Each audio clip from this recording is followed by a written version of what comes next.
Thursday. Oh, I'm sorry, John. Okay, I want to call this meeting of the Board of Building Standards to order for Thursday. What's today's date? The 20th. 20th? Will everybody planning to testify today, please stand and raise your right hand? Nah, we're just calling it to order. Don't have to worry. We'll do it individually. That's enough with that stuff. Um, Okay, what's the first case? Okay, all right, let me take a look. Give me a second. Okay, the mute compliances, Phil, would you please read Okay. them into the record? Okay, so we have 3 matters that need to be read into the record, moot complied cases. First one is MI 2025-000-677 for 542 Lombard Street, moot complied. MI dash 2025-000-863 for 459 Pensdale Street, moot complied. And MI 2025-000-874 for 944 North 4th Street, moot complied. And that Okay. takes care of that matter. Good, and the committee agrees, okay? All right, the next one, the first case will be Hartel Avenue. The attorney is here for that case. Is the attorney here? I am here. Good afternoon. Hey, how you doing? I'm doing well. How are you? Not bad, not bad. Is anybody else with you to testify? No, so based on my correspondence here, I believe that this appeal here is moot at this point. Reinspection fees are due, but I think otherwise the Hartle Avenue is moot. Okay, is Tom here? I am. Okay, is that right, Tom? So I can speak on the record once it's read in the record, but yes, this Okay, matter is moot and compliant. fine, okay. All right, well, we'll start. I'm Wayne Miller, board member. Amy Rivera, board member. Ted August, board member. Matthew Webster, Board Counsel. I'm Matthew Wojcik, LNI Supervisor. Deborah Richardson, Boards Administration.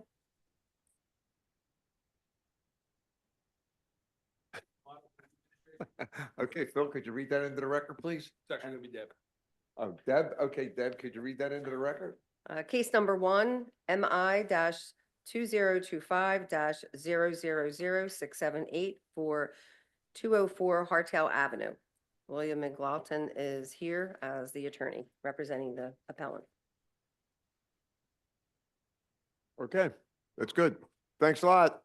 Okay, thank you much. You're welcome. Tom, do you want to read it and make a statement? You did, but go ahead, Tom, you want to read something?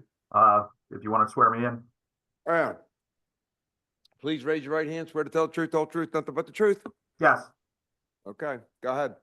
So the matter for 204 Hartel, this matter is moot as it's complied in our system.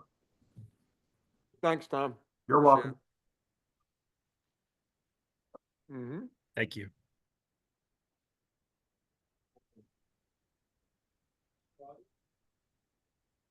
Okay, come on up.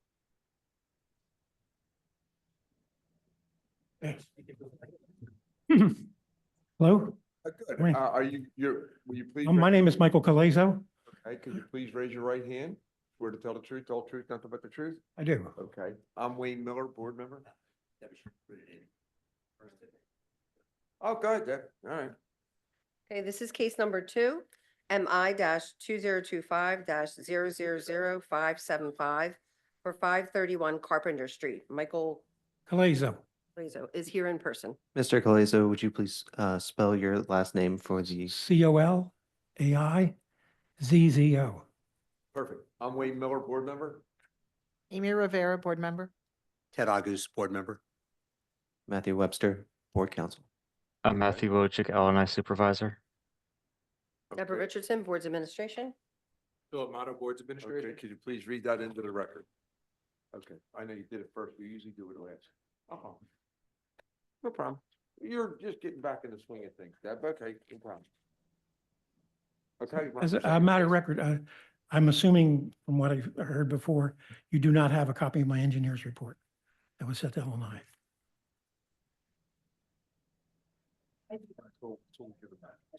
Okay. Okay, what we'll do, Tom, Yes. okay, do you have the engineering report? No. No, Oh, okay. can I submit it to the board? Yeah, you certainly can. Okay. Uh-huh. I have a copy for myself. I apologize for not sending in advance. I think with the mail, I just found out about a week or two ago of this. As a matter of record, this was filed in 2023. After I got the violation, basically sorry about my voice, consisted of basically two parts. An issue with the front and an issue with the side.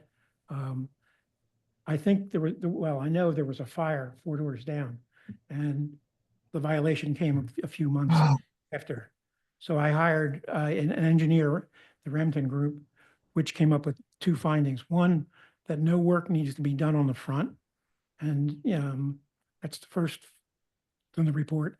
And the second, or the rear shed, and there are pictures in the report, needs to be rebuilt. It's not like part of the house, but there is structural damage to the actual building, and the engineer has come up with the solution to make the necessary repairs. I'm having Ken Johnson meet with the examiner now after I find out what I'm doing with the front, if I have to do anything more with it, accept it. It's a rear shed area. And just so you know that there's no danger to the public in terms of structural damage falling into it. There's been no movement on the front, and no work is being done to the front since then, hasn't been touched. The rear shed, there's a picture of it in the report, is a 1-story shed. There's no no electric in it or anything like that. There is some structural damage to the floor joists and into the roof joist that is proposed to be replaced. And that's what the load structures and everything are in the report. Okay. And I was able to look at the report for a second before it got taken from me. The violation says front and side wall. It doesn't say anything about the garage, so that's not necessarily part of the violation. it's the sidewall. The sidewall, if you look at the picture, you can see that there's a crack above where there used to be a window. And that's because of the joist is rotted on the inside. Okay, And that's what I had an engineer there. You can see the picture of his tools are there. okay. Level and everything else. So Okay. that structure has to be, he specifically, once the joist is removed, properly anchored at the top, replace the floor. It's a one-story addition, and that is the side wall there. Okay, Okay, there was a lot of fire equipment there, and water was pouring everywhere. It was 4 doors down with the fire. The violation came within, I don't know, 3-4 weeks after the fire. So that's what I assume that the reason they cited it. And it is a corner property. Mhm. And I've taken pictures this morning. There's been no movement at all to the front. But Okay. I want to emphasize, number one, that even in the back where there's structural damage, there's no danger to the public or the footway. It's all an interior issue, which again, I've hired, Ken Johnson's going to be meeting with the examiner to go through to correct the rear addition. okay. So, And no work to the front. all right, so Tom, it sounds Yeah. like they're going to start an application for a make safe permit. I was just about to ask, so I just want to make sure that I was sworn in. Please raise your right hand, swear to tell the truth, the whole truth, nothing but the truth. You're sworn in now. Thank you. So, Mr. Collazo, we're from the department. How soon can we expect the permit to be under review? Oh, I don't know if you, next couple weeks, I guess, whenever it takes to go to So- the City Hall. Okay, I'll do it so, as quickly, I'll do it as quickly as possible. I would like to have it done, as fast as possible. And then once the permit's issued, I'll get the work done. okay, so I'm gonna ask, is that a copy of the engineering report? I've given it to the panel, yes. But I Correct, can is it a send, copy? I can email copies to anybody that wants.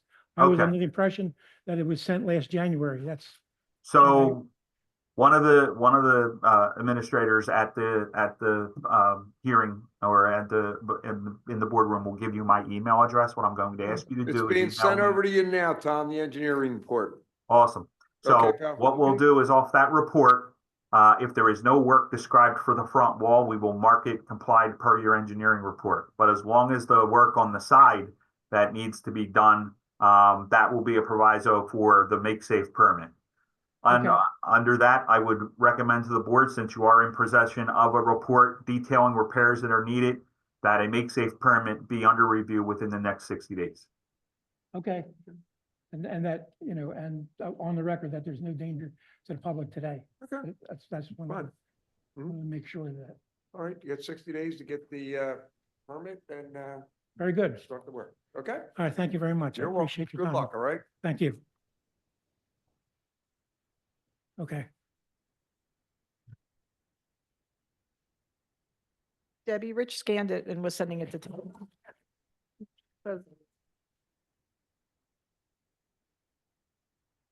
Okey dokey.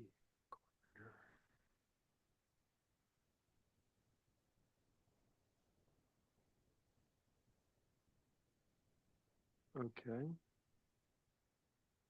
Hey, how do I get back to this? That.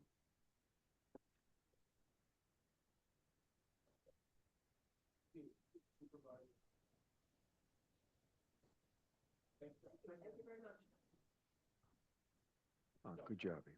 There you go. Yes, and we're moving right along. Number 3 is Bancroft Street. Is anyone here from Bancroft? Continue? Okay, that's fine. I know, I wanted to wait till. Okay, so case number 3 on today's hearing list will be continued to March 6th because we have another appeal that has to be heard with it. So that's for MI 2025-000576 for 1750 South Bancroft Street. Mr. Sapantino was in the hearing room today, but since the case is being continued to March 6th, he has already left. Okay. Thank you. So it's right in the record for March 6th. We're fine with that. Okay, no problem. Okay, we're on the next one. We're at 548 North 12th Street. Is anyone here from 548 North 12th Street? Philip Chow or Che? Let me see. Okay, go ahead, read it. I'd like to do that. Oh, you like to do, I like to get, is anybody, I want to swear everybody in. Is anybody here from 548 North 12th Street? Oh, No? Mike, are you here from 548 North 12th Street? Going once, going twice. We'll put it in the back in case he shows up. We'll move on to the next one. Okey dokey. Okay, next case, 5401 to 03 Vine Street. Is anybody here from Vine Street? Is anyone here from Vine Street? Samuel Lewis? Is Samuel Lewis here? Where's he at? Samuel, can you hear me? Yo, Sam. Yo, Sam. Sam. Going once? Going twice? Okay, we'll put you on up here. If you come back or you can verbally talk to us, we'll go on. Next case. 50, next case is Vine Street again. Okay, different appellate, all right. Okay. Is Libra Risi here? Okay. Okay, let's go to case 7. All right, bear with me. Bear with me. Case 7. Case 7 is 5516 West Oxford Avenue. Yes, sir. We're here. Okay, is that you, Linda? Are you gonna be Yes, Are you going to be testifying? yes. Is there anyone else going to be testifying? Well, I have my daughter-in-law here to help me. Okay, all right. And what's your daughter-in-law's name? Jessica. Can you state your whole name, Jessica? Well, Yesenia Callahan. Okay, could you please raise your right hand, swear to tell the truth, the whole truth, nothing but the truth? I do. Okay, Excuse me, this is the court reporter. May I please have the spelling of Jessica's name and her full name? Jessica, could you give your spelling of your full name? Yesenia Callahan, Callahan. Thank you. Okay, Mrs. Allen, could you please raise your right hand, swear to tell the truth, the whole truth, nothing but the truth? I do. Okay, is there anyone else going to be testifying besides you two? No. No. Okay, all right, let's get started. I'm Wayne Miller, board member. Amy Rivera, board member. Ted August, board member. Matthew Webster, Board Counsel. I'm Matthew Wojcik, LNI Supervisor. Deborah Richardson, Boards Administration. Philip Motto, Boards Administration. Okay, could you read that into the record? This is case number 7, MI-2025-000862 for 5516 West Oxford Avenue. Linda Allen is present in the hearing room today. Okay, Tom? Are you there? Could you please raise your right hand, swear to tell the truth, the whole truth, nothing but the truth? Yes. Okay, could you tell us a little bit about this, project? I can tell you that the property at 5516 West Oxford was declared unsafe, but I am pleased to say that that case is marked complied in our system. There is no action by the board. Thank you. Okay, that case is complied? All right, Yes, sir. all right, we're good with that. Thank you. Okay, you're welcome. Have, good luck, okay? Thank you much. Thank you. You're welcome. Bye-bye. Bye. Okay.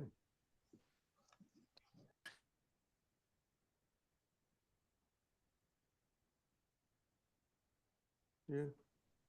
Hold on. Let me see. All right, let's see.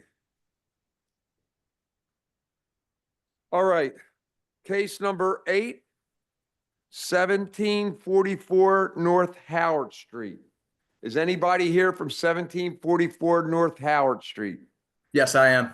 Is that you, Brian? Are you going to be the only one testifying? Yes, I will. Okay, could you please raise your right hand, swear to tell the truth, the whole truth, nothing but the truth? I do. Okay, Tom, could you please raise your right hand, swear to tell the truth, the whole truth, nothing but the truth? Yes. Okay, I'm Wayne Miller, board member. Amy Rivera, board member. Ted August, board member. Matthew Webster, Board Counsel. I'm Matthew Wojcik, LNI Supervisor. Deborah Richardson, Boards Administration. Philip Motto, Boards Administration. Okay, Deb, could you please read that into the record? This is case number 8 on today's schedule, MI-2024-007553 for 1744 North Howard Street. Brian Bissell is here in the room today. Thank you. Okay, Tom, could you tell us a little bit about the case? This is for the property at 1744 North Howard Street, where the property was inspected and declared as unsafe, but I am pleased to say the case is officially closed and marked complied in our system. Okay, all right, it's complied. All right, we're good with it. Brian, you good with it? I'm good with it. All right, pal, have good luck. Thank Talk you to very much. later. All right, buddy, bye-bye. Man, they don't even need us. Huh? Okey dokey. How about number 9? You ready, Deb? Okay, number 9. 718 through 26th North 17th Street. Is anybody here from that case? Yes, Mr. Chairman, Michael Yanoff here representing the owner of the property, and I also have Phil Pulley, who is representing the owner of the property also. Okay, just you two guys? That's correct. Michael, are you a lawyer? I am. Okay, you don't have to be sworn in. You're sure Mr. of that? You're sure of that now? You guys never lie. Come on. We all tell our own version of the truth. That's right. Exactly. Hey, Phil, you want to test? You're going to be testifying. Are you a lawyer? Bill? Phil, you're on mute, pal.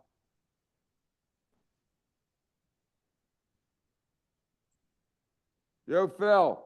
There you go. Oh, no. Am I Oh, unmuted? there you go. Are you a lawyer, Phil? No, I am not. Okay, please raise your right hand. Swear to tell the truth, the whole truth, nothing but the truth. Yeah, I do. Okay. Huh? Yeah. Hey, Phil, could you turn your camera on, please? I'm trying to figure out where I am on this thing. Anyway, give I me got one. you. His camera's on. I don't even see Yeah, myself. Phil, your camera's on. We see you. I wish you'd turn it off. No, how many kidding? Okay, so the camera's on, right? You're on, Phil. Okay, it's as good as it gets. All right, pal. Got it. All right. I'm Wayne Miller, board member. How you doing? Amy Rivera, board member. Ted August, board member. Matthew Webster, Board Counsel. I'm Matthew Wojcik, LNI Supervisor. Deborah Richardson, Boards Administration. Philip Motto, Boards Administration. Okay, Tom, could you please raise your right hand? Swear to tell the truth, the whole truth, nothing but the truth? Yes. Okay, give us a little bit about the case. So we have the Oh, I'm sorry, property Deb, at, hold on, Tom. Right. This is case number 9 on the list for today, MI-2025-000350 for 718 through 26 North 17th Street. Michael Yanoff is here in the room representing the client, Dara School of Realty. Okay. All right, Tom, give us a little bit about the case.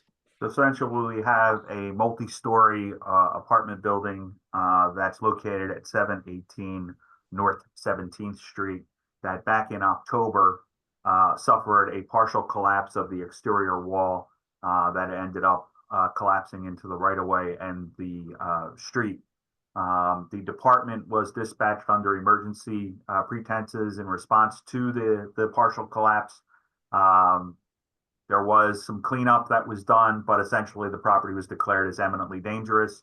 The department is in possession of an engineering report following inspections or site visits that were done throughout the month of October of 2024. But this report was delivered to the department on January 2nd of 2025, spelling out a long series of repairs that need to be done to this building. There is no permit that is still under review or even submitted into the department. We are looking for a permit to be under review within 30 days.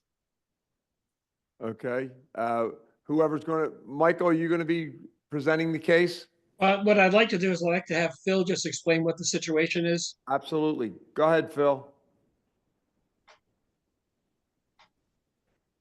You're on mute, You're on Phil. mute again. Phil, you're on mute. I There got you it. go.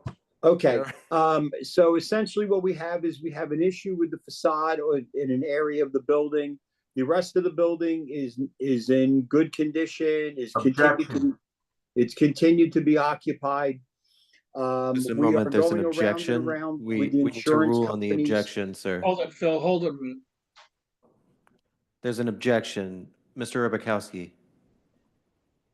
It's not, it's still in an eminently dangerous status of the property. Well, if we can address that issue, it's not imminently dangerous. L&I was out the night that the event occurred and allowed everybody to be in the building and everybody's been living in the building since that time without any L&I indication that the building is imminently dangerous. Only a portion of the parapet, which is the problem, and we are working with our insurance carrier in order to try to get the repairs made. 30 days may be a little tight for us, but at this particular moment, there's been no indication at all that the building is imminently dangerous, and everybody is still living in the building. If anything, there is a water company contractor. Mr. Yanoff, I'm sorry to cut you off, but the objection needs to be ruled on, and Mr. Well, I'm Rabakowski- answering the objection. I'm answering the objection. Oh, okay. Well, I'm, in that case, Mr. Rabakowski, would you please clarify what you're objecting to? My objection is that there's a misclassification of the property. And my response is, again, that the building is not imminently dangerous. L&I was out the night that the event occurred and has been out numerous times since that time. And the night that it occurred allowed everybody, all the tenants, to go back into the building and reside in the building. And there's been no indication other than the fact that the parapet wall needs to be repaired, something which we acknowledge. There's been no indication that the building is in imminent danger of collapse or is imminently unsafe. In fact, if it had been, then L&I would have ordered the tenants to be removed from the building immediately. But that's just not the case. If anything, if I can finish, if anything, the issue with the street is that there's a water contractor who's been working there for weeks, who's been drilling up the street and has closed the street completely on the side where the parapet collapsed. And I mean, if there's anything going on out there, that's what's going on out there. This water company has been drilling in the street since that time, but the building is not imminently dangerous. Nobody has indicated that the building is imminently dangerous. The structural engineer report doesn't say that. We acknowledge that repairs to the parapet need to be made, and we're working with our insurance carrier to get funding to make sure that that takes place. Okay. So Do you have any I'll pictures? remove my objection and I'll address that in my cross-examination of the witness. Okay, do we have any pictures of this? Tom? I do, yes. Okay, can we see them, please? Sure.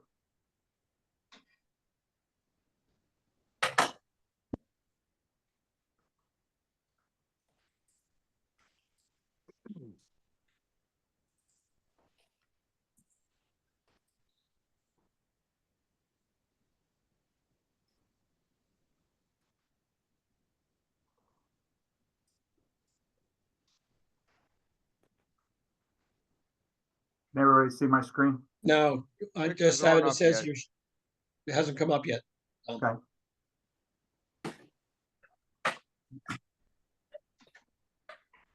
Them around, Tom? Yep. Okay. Don't flip it too much. There we go. It's right back to where it was, but the next photographs will show the Okay. area of concern. So this is the facade area on October 6th of 2024. The next photographs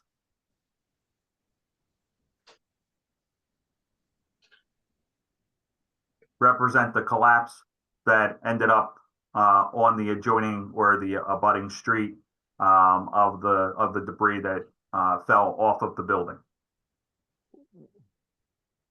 That's another photograph of the property taken October 6th.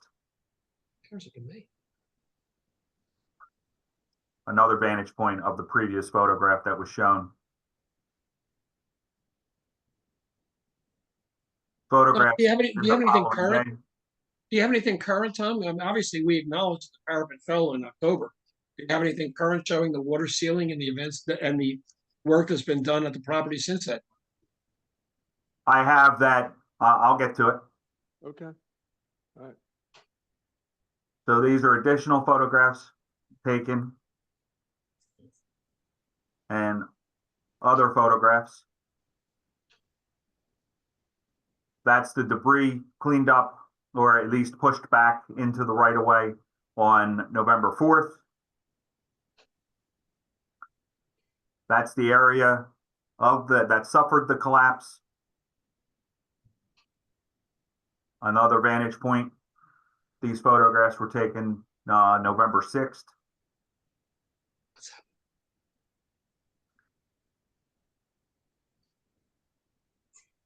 Another vantage point taken in November. Okay, go ahead. And another photograph of that subject property.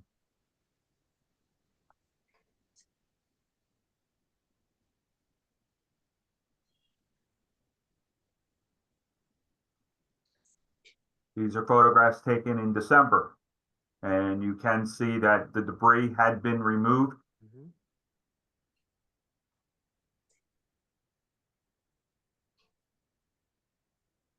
And fencing placed. Mhm. I'll note that there is still fencing on the public walkway. Mhm. More photographs from December. And that's essentially the photographs that we have of the property.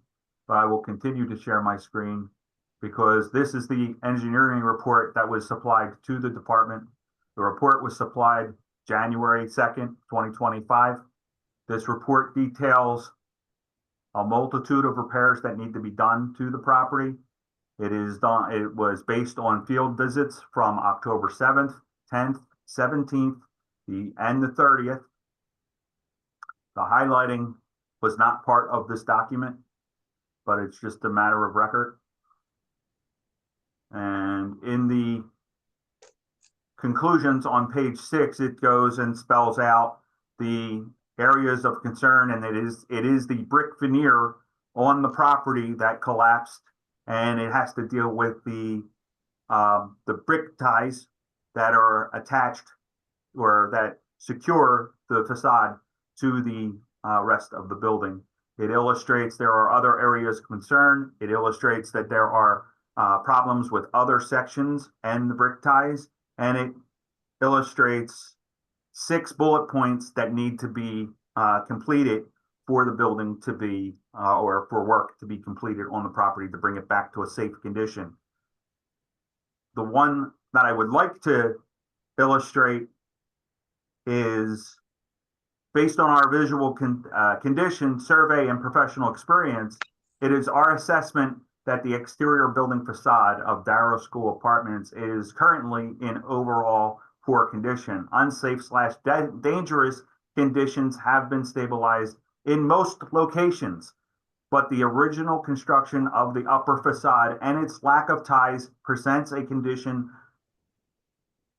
to further collapse if surrounding facade elements become distressed or displaced. In addition, the south facade/parapet collapse, the brick facades exhibit areas of distress and deterioration that can lead to safety concerns. The areas of greatest concern are collapse of parapet wall, eroded steel lintels, and localized cracks of the brick and terracotta. That said, they're classifying as the property as unsafe. The department, in response to the emergency call, has declared the property eminently dangerous. This property still is in that designation because there has been no permit issued for the permanent repair of the property. This is still an eminently dangerous condition. A piece of this building could end up impacting somebody, which poses an immediate threat, which is an eminently dangerous status. Okay, Michael, what do you got to say? What I have to say is that the fact that there's nothing that I disagree with in the report. We recognize that a portion of the parapet wall collapsed as a result of inherent construction issues of which we were unaware. We're dealing with our insurance carrier, and I'd like Mr. Pulley at least to identify what's been done and what is intended to be done. And Phil, could you help out in this situation, please, and tell the board? Thank you, Michael. We have followed all the engineer's recommendations. We've removed anything that is deemed loose, otherwise in danger of collapse, or anything that could fall from the building. The initial collapse occurred on the south face. After engineer reviews, they also reviewed some things on the west face. Those items were removed from that standpoint. And we then followed the engineer's recommendations to waterproof the building, to ensure that no water gets behind the facade of the building. All that work was done and completed. The debris field was removed from the building. Some of it was discarded. Other parts of it were preserved for review by the insurance company engineers, architects, and the like. We have been working diligently with our adjusters and the insurance company in review of everything in regards to the property. But at this point, and with the weather that we've had in the lapse of time, we have no water leaks. We had no prior water leaks. There was no indication of anything on the property. In concerning, the property was inspected by Fannie Mae, the U.S. government. When we refinanced the property in early 2022, the property was then again inspected by the Department of Licenses and Inspections in the fall of 2022. There was nothing that indicated any concern or the like. It's just one of these things that happens. But we have buttoned up the building, secured the building, taken the reasonable steps with overhead protection in accordance with our engineers' request and requirements while we go through the insurance process. The other thing I might add, Mr. Chairman, if I may, is that the violation is imminent, that the property is in imminent danger of collapse. No one has said that. No one has indicated that the property is in imminent danger of collapse. Having said that, we recognize that repairs need to be made. And as Mr. Pulley has indicated, we're working with our adjusters and the insurance company to get that accomplished. But the violation goes well beyond that and claims that the property is in imminent danger of collapse. And nobody, including L&I, has said that. Okay. Ed? May I ask the witness? Yes. Yes. Mr. Pulley, can a brick kill somebody? Yes. Is that an imminent danger? Well, Collapse, sir. I object to that question. It's not an imminent danger of collapse. That's the violation. I Not didn't whether ask a you. brick I falling didn't down. ask you the question, Mr. Yanoff. Yeah, but The I'm objection objecting needs to and be I'm stating an ruled on. objection, Mr. Just, come on, Rudkowski. let's, go ahead, Tom, answer the question. Good, Phil. The answer is you have a brick falling from 4 stories. Absolutely. It could hurt and it could hurt and kill someone. Thank you. We've taken all reasonable measures in an inspection of the building with the engineers. And I should say that it wasn't just JBCI. The insurance company had multiple engineers out there. We still have all of the sidewalk protection. We still have the fencing up. We have taken all of the measures that were necessary from that standpoint to make sure that the possibility of something falling from the building and hitting someone does not occur. And when we've done all of those things in accordance with our engineers, as well as the insurance company engineers. Phil, that sidewalk is still fenced off. Is that correct? That is correct. Okay, so nobody can walk on the sidewalk immediately adjacent to the property. That is correct. And there's also overhead protection on the property with respect to the doors and access points? That's correct. All the means of egress have overhead protection in accordance with the strictest of guidelines from the property, both on the 17th Street as well as the parking lot area. When do you expect to have this work done? Where we stand right now with the insurance company, our insurance adjusters and have written back to the insurance company. I believe the last correspondence to them was the 31st. They have 30 days in which to respond. We have been on top of it with our people, which is Young Adjustment, Steve Figlin. So he has been on top of this, and he's like, Phil, they have 30 days to respond. And I'm like, can you push them? He says they have 30 days to respond.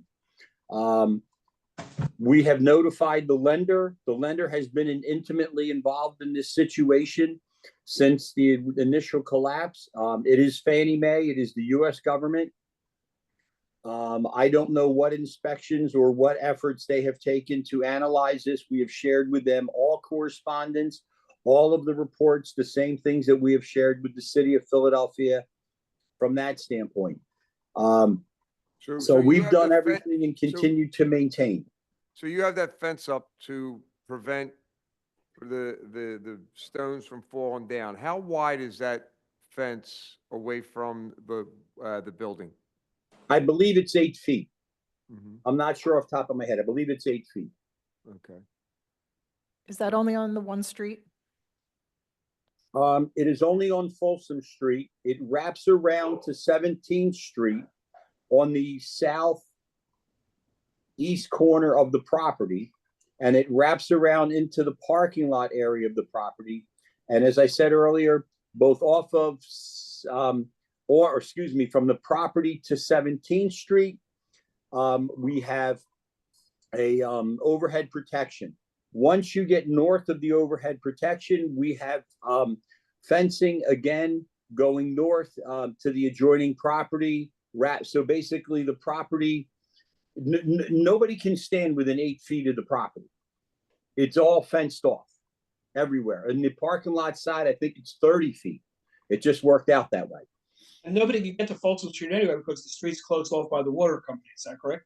Right. It's Saravelli under contract with PWD, and it's been closed. And based on what they're telling us, it's going to be closed for months to come. It has nothing to do with us. You know, we don't know that, you know, if they get done a little sooner, that could be open. And, you know, the thing is that I don't know what their contract is. So, but anyway. We've been told that the earliest that it could be opened is April 30th, and we're not even sure of that. So essentially, with the board, and I'm just going to make one statement to the board and then conclude, and the department will rest. Basically, what you have is you have a property that suffered a partial collapse October 6th of 2024.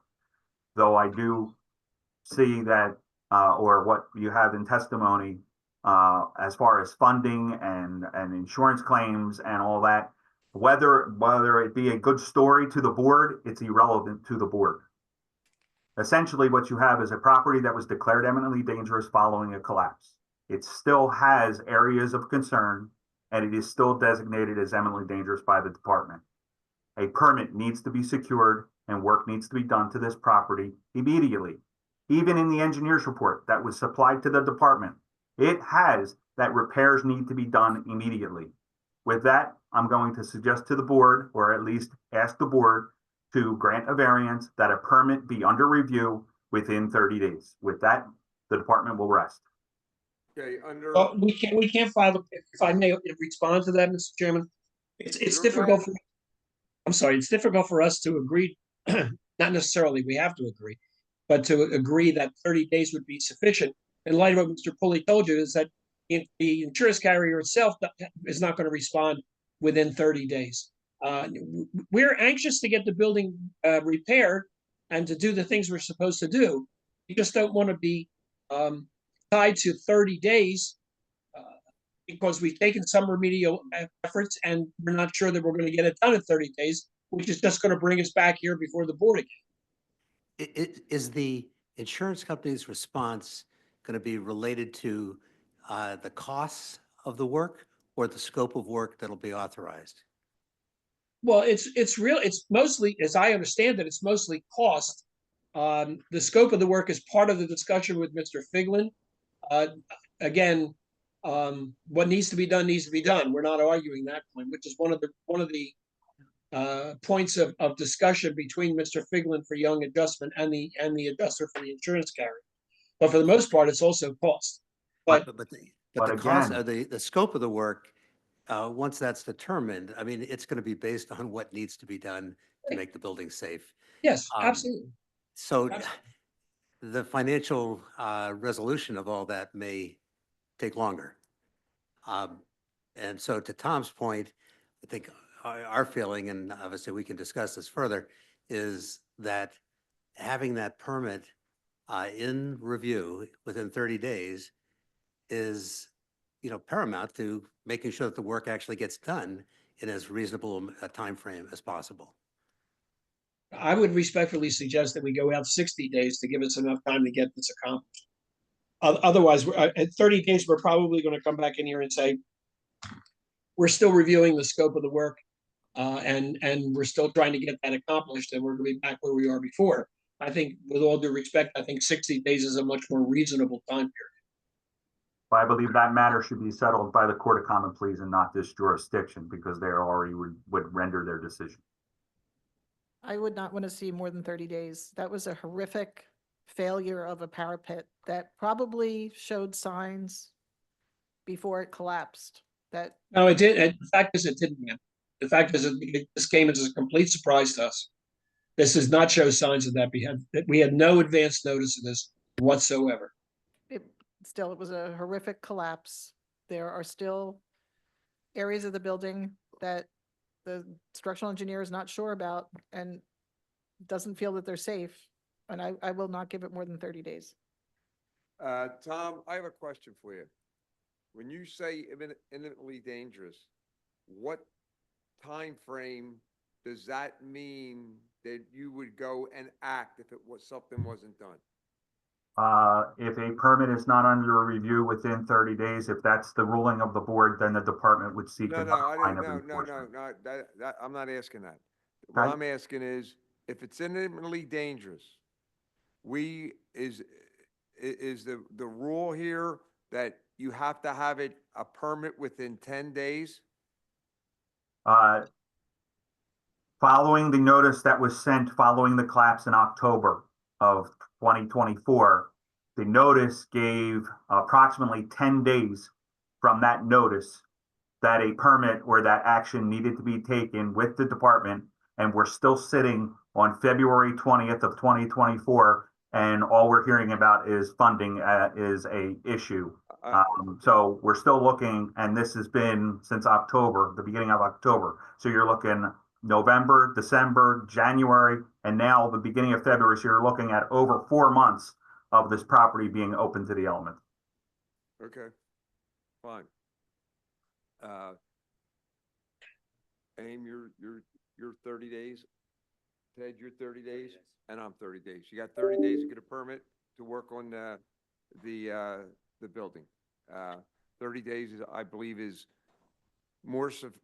sufficient. After 6 months, when you had 10 days to get something done, it wasn't done to the completion of the city, and 30 days to get a permit and start to do the work.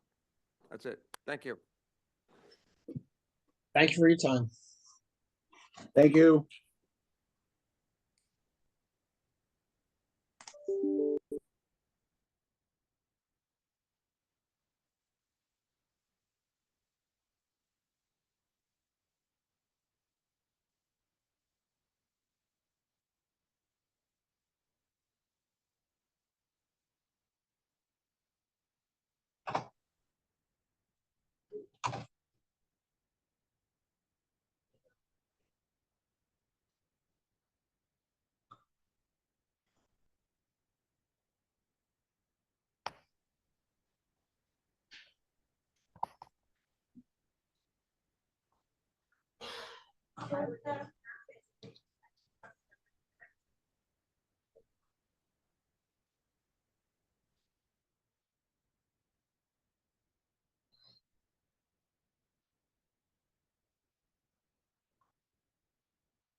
Can we go off the record, please?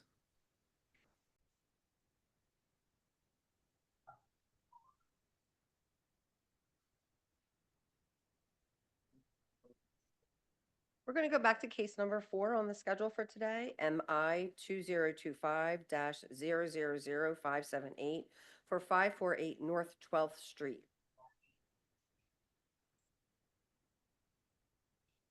Amy Rivera, board member. Ted August, board member. Matthew Webster, board counsel. I'm Matthew Wojcik, LNI supervisor. Deborah Richardson, boards administration. Philip Motto, Boards Administration. Okay, Tom, could you please raise your right hand, swear to tell the truth, nothing but the truth? Yes. Tom, we just got some information from the person from 548 North 12th Street, and she said everything was resolved. She thought she took care of all the issues. I was Could you- about to say, to read into the record that the property is in compliance and it's no action by the board. Very good. Thank you very much, Tom. You're welcome. Okay. Okay, good. Now that is 548.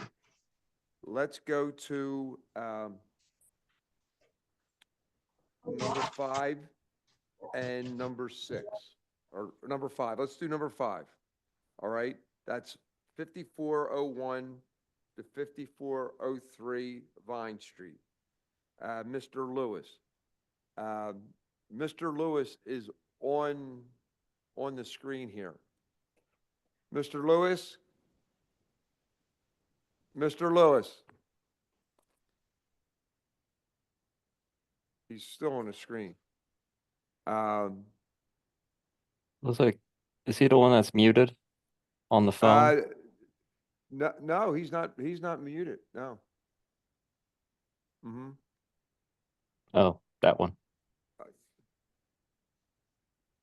There's two Sams, and there's Sam Lewis. What we have on this paper says Samuel Lewis on 5401 to 5403 Vine Street. Is the Sam that is in the meeting, Sam Lewis? You keep muting and unmuting yourself.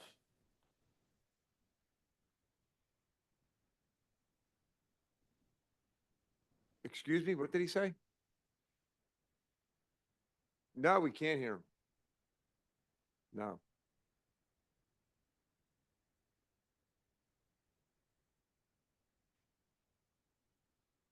If there are technical difficulties, we might push this toward the end or continue it.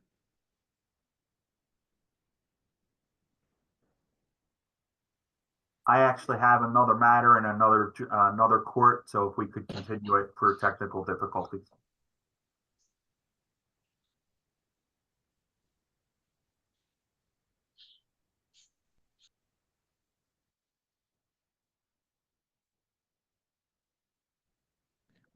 We should,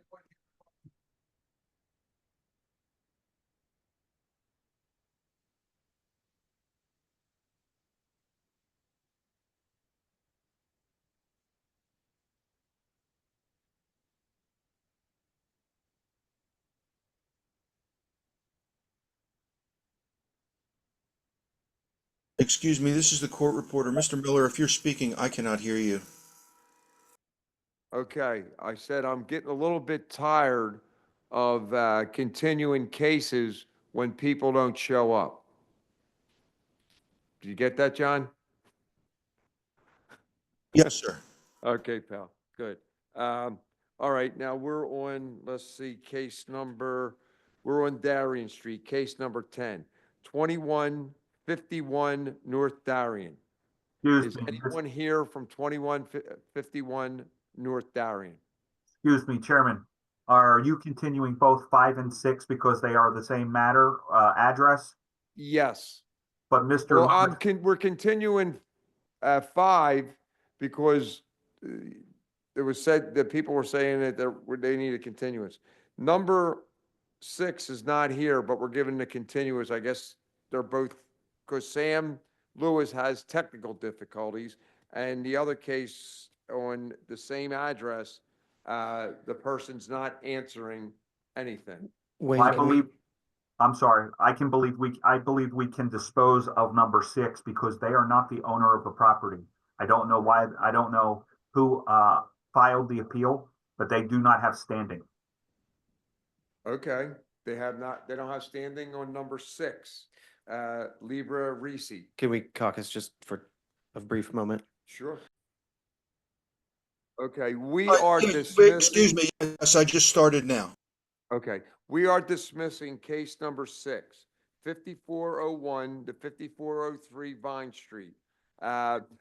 For someone not showing up at the hearing. Okay? Can we have a vote on the record? Just say that you vote to, if the board wishes, vote to dismiss for failure to appear.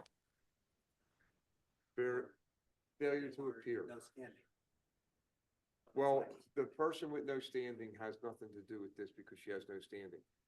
Or me. I vote to dismiss for failure to appear. I vote to dismiss for failure to appear. I agree. I vote to dismiss for failure to appear. Okay, that's number 6. Thank you, member of the board. May I Thank be you. excused? Yes, please confirm. All right, service. Tom, no problem, pal. Thank you.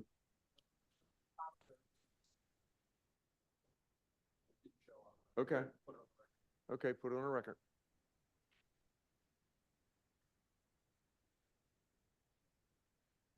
Okay, no problem. We all make mistakes, but we rectify. No big deal.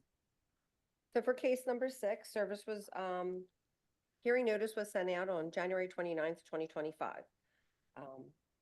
To the address of 69 Zimmerman Lane, Unit A, Humeville, PA 19047, to Craft Pro Masonry Restoration Incorporated. What's the name of that company? Libra Reese, doing business as Craft Pro Masonry Restoration Incorporated. Okay, all right. They filed the appeal. They also received an email Monday of this week, which was I'm sorry, not Monday, Tuesday, February 18th, with the Zoom link. Okay. We ready? Dower Street? Okay.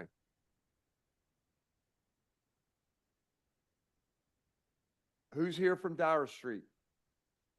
Is that 2151 and 2153 North Darien Street? That's correct. Okay, I'm present here, Bill McLaughlin, counsel for the appellant. Also here is the principal of TND, who is Ersan Dundar. He's right there. And we also have Kevin Ryan from our design team present on the call. Okay, here's the deal. Is everyone testifying? Yeah, this they should hearing. both be sworn. Excuse me? Yes. Yes, okay. All right, Kevin Ryan, could you please raise your right hand, swear to tell the truth, the whole truth, nothing but the truth? Yes. Kevin? Yes. Okay, all right. I'm sorry, this is the reporter. I need that response again. It was garbage. Okay, Kevin, can you give us that response again? Yes. Swear to tell the truth, the whole truth, nothing but the truth? Yes. Okay, and state your name, please. Kevin Ryan. Okay, next guy from that case, Mr. McLaughlin, who is the other next person's going to be a witness to? It's Mr. Dundar. Mr. Dundar? Yes. Could you please raise your right hand, swear to tell the truth, the whole truth and nothing but the truth? Yes. I do. Can you state your name, please? Ersan Dündar. Our son, Ditar. Okay. Dündar, Okay. D-U-N-D-A-R. Okay, John, you got that? Yes, sir. Okay. I'm Wayne Miller, board member. Amy Rivera, board member. Ted August, board member. Matthew Webster, board counsel. I'm Matthew Wojcik, LNI supervisor. Deborah Richardson, Boards Administration. Philip Motto, Boards Administration. Okay, whoever's going to present the case, go ahead. I read it into the record. Oh, I'm sorry, Deb. Read it into the record. This is case number 10 on today's listing, MI-2025-000697 for the property at 2151 North Darien Street. And also case 11, MI-2025-000698 for 2153 North Darien Street, represented by William McLaughlin Esquire. Okay. Whoever's going to present the case, please do.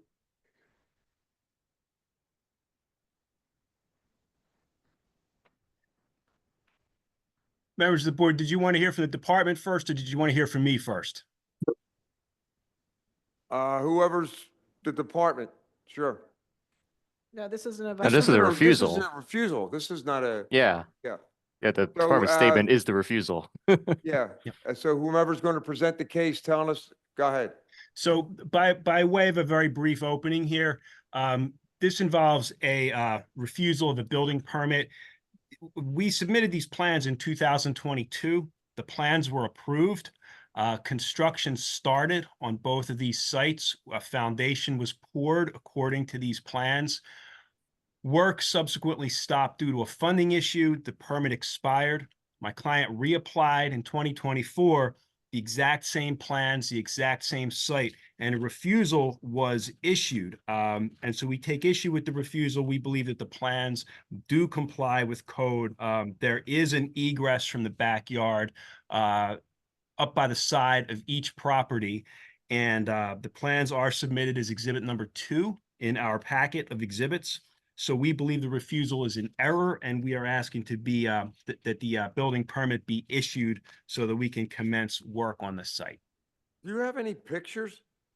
Yes, if you and I can share my screen or in Sure. the exhibits. Exhibit number 4 is going to show you a photograph of each site, and I'm going to Okay, fine. put that up here. That's 2151. If you give me just a moment, Yeah, take your time. get these photos up on my computer, and I'll share these momentarily. Going to attempt to share my screen here. And this is going to be share. Are you able to see my screen here? Yep. Yes, we do. Okay, so what you're looking at here, and my witness will correct me if I'm wrong, this is 2153 North Darien Street. It would be the egress right here. And then the other photo I'll show you very briefly.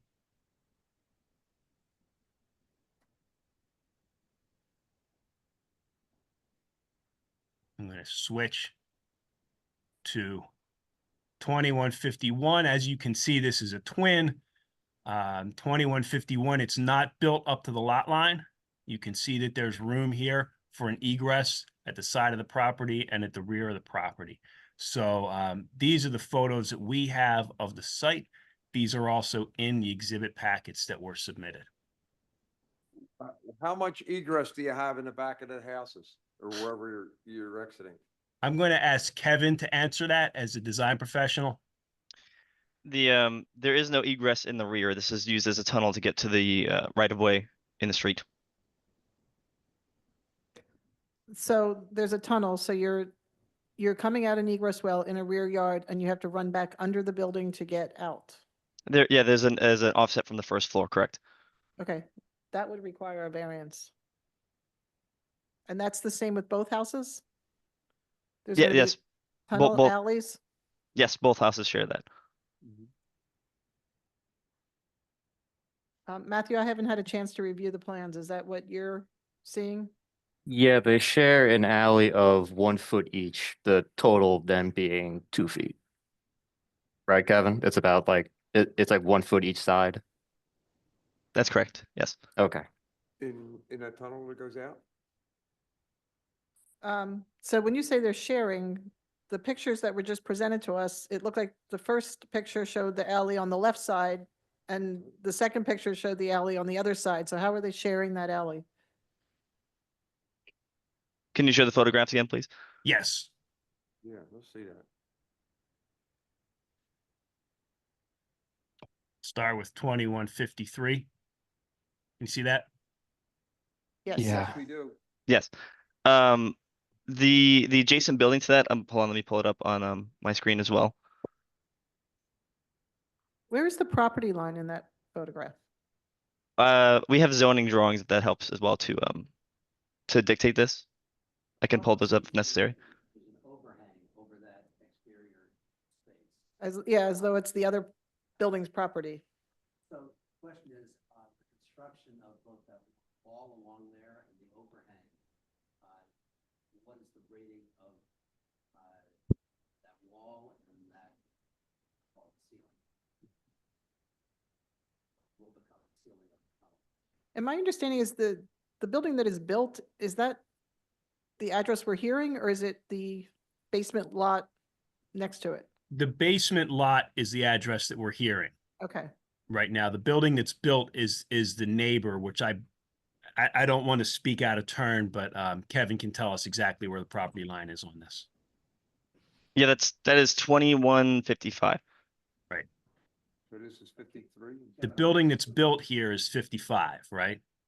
Okay. And that's not the subject of our appeal. Sorry.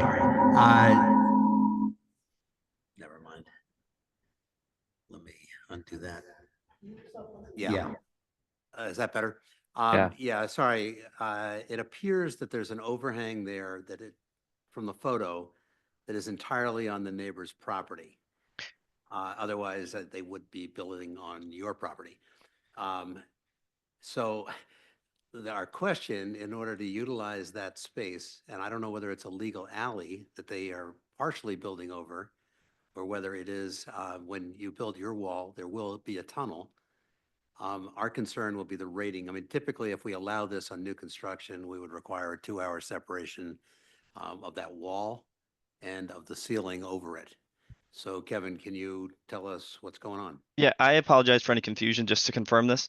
The, do we have the zoning documents also somewhere in the exhibits to confer to those?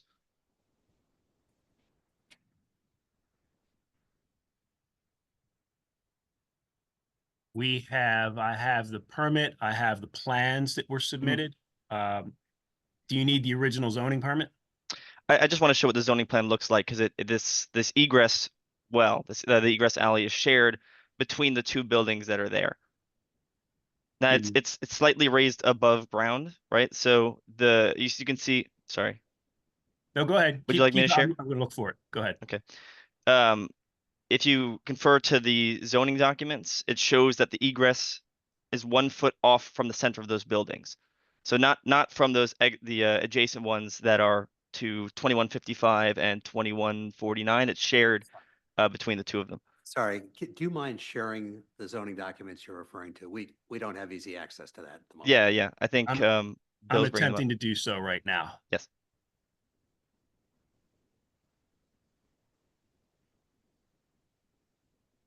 Tell me if you're able to see that. And I can zoom in here.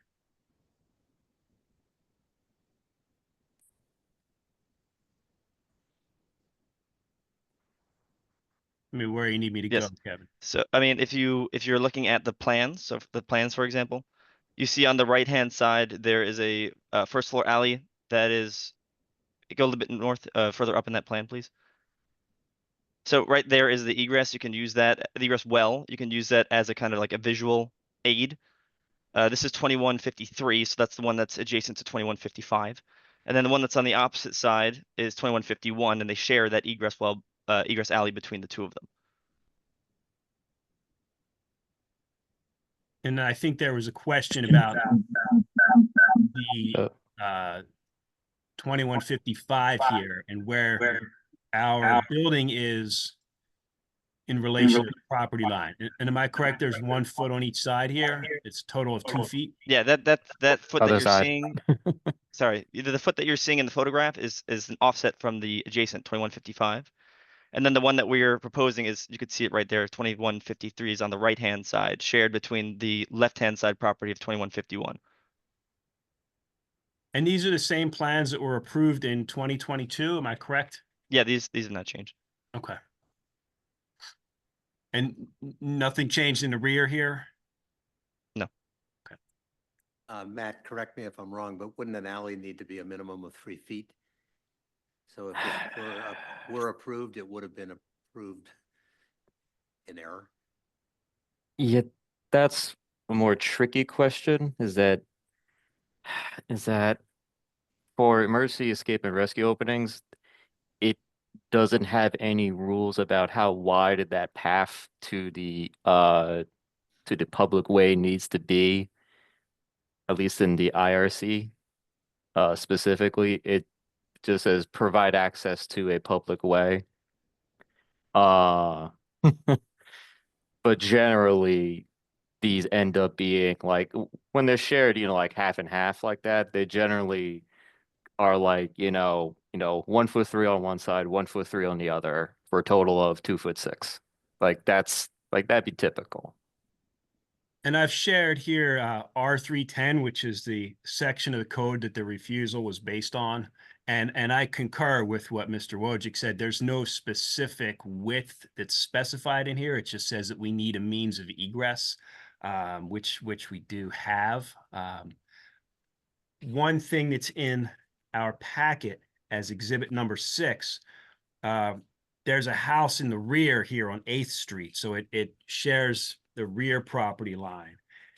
And that's 2140 North 8th, which specifically has a 2-foot wide alley, actually specified in its property description, as well as in the zoning documents for that property. And it looks like that goes back to about 2019 or so. I can share that very briefly.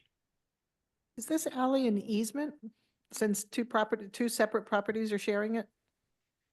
I don't At the- see anything in the deed regarding an easement. No, not at the present time, no. Should it be an easement, Matthew? The thing is, like, I can absolutely recall cases where, like, yes, it is mentioned on the deed, and then times where, like, you can very clearly see, the, like, shared alleyway, tunnel alley between two properties, and it's just not mentioned on the deed whatsoever. So, like, it's a mixed bag in that case. Okay. I just shared here on my screen. This is exhibit number 5 in our packet. This is the A Street property, and in their property description, it specifically says a certain 2 feet wide alley. In Mhm. our property description, it's silent. It does not state that. But this is a property that does have that. It's similarly situated. To show you, it's literally shares the backyard. It's right around the half block away. So based on these things, we're asking for this permit to be issued. We poured the foundation according to the plans that were submitted in 2022. The code does not have any specific width that's required. And so based on all these factors, that's why we're here, essentially.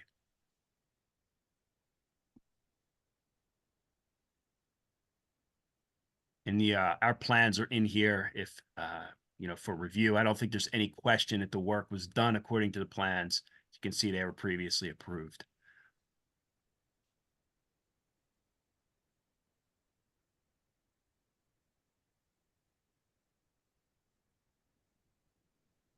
I think the issue is partially that, to me, that they're going under a building to get out, which has always required a variance, and we wanted a 2-hour rating all around that enclosure.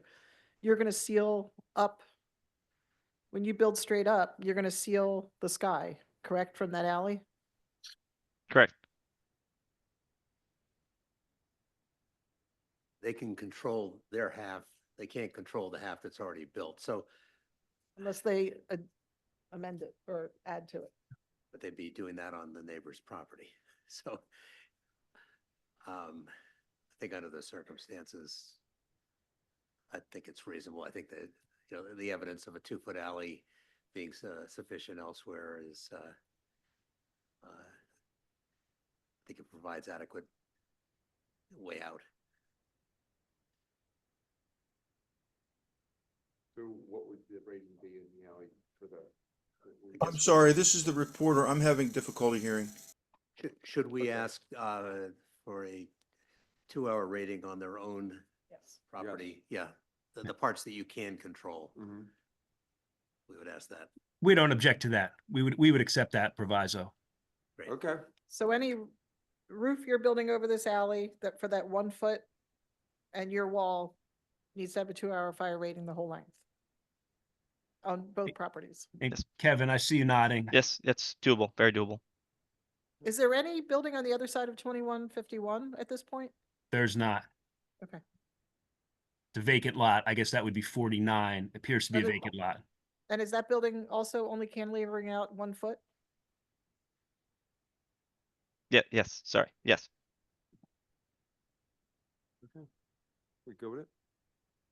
Okay. All right, we're good with it. Good luck, guys. Thank you. Do you need to vote or are we excused? Now, we already voted. Very good. Thank Okay. you. Thank you. Thank you all. Have a good day. Thank you, thank you. Wayne, you said a 2-hour rating?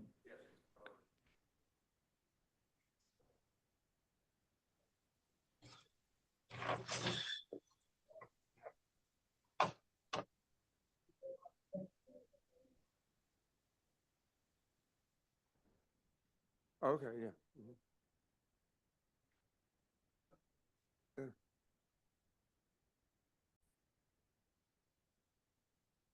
1100 Patterson Street.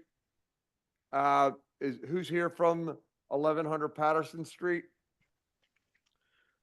David Small's with Perkins Eastman and Ajay with Jensen Hughes. Okay, both of you is going to be testifying? Yes.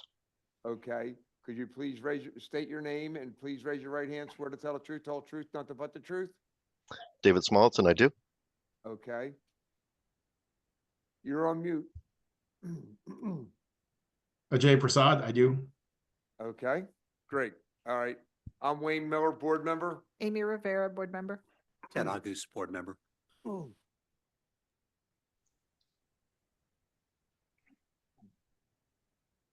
Matthew Webster, board counsel, sorry. Matthew Wojcik, LNI supervisor. Deborah Richardson, Boards Administration. Philip Motto, Boards Administration. Okay, Deb, could you read that into the record, please? This is case number 12 on today's schedule, MI-2025-000860, 1100 Patterson Pattison. Avenue. Pattison Avenue. Pattison. Okay, Um, whoever, go ahead. I have listed here a Dan Bedsom. Yes, he might be on the call, but he was out of the office today, so I was doing it. I'm the Okay, professional at I'm Sign not and sure if I Sealed. pronounced his last name correctly. B-E-D. Bedison? Yeah. Bedison. Okay, thank you. Okay, whoever's going to present the case, go ahead. Sure, if I could choose the correct screen to share. Can you see my screen? Yes? Great. Mm-hmm. I'm getting yelled at by Blue Bean. Love it.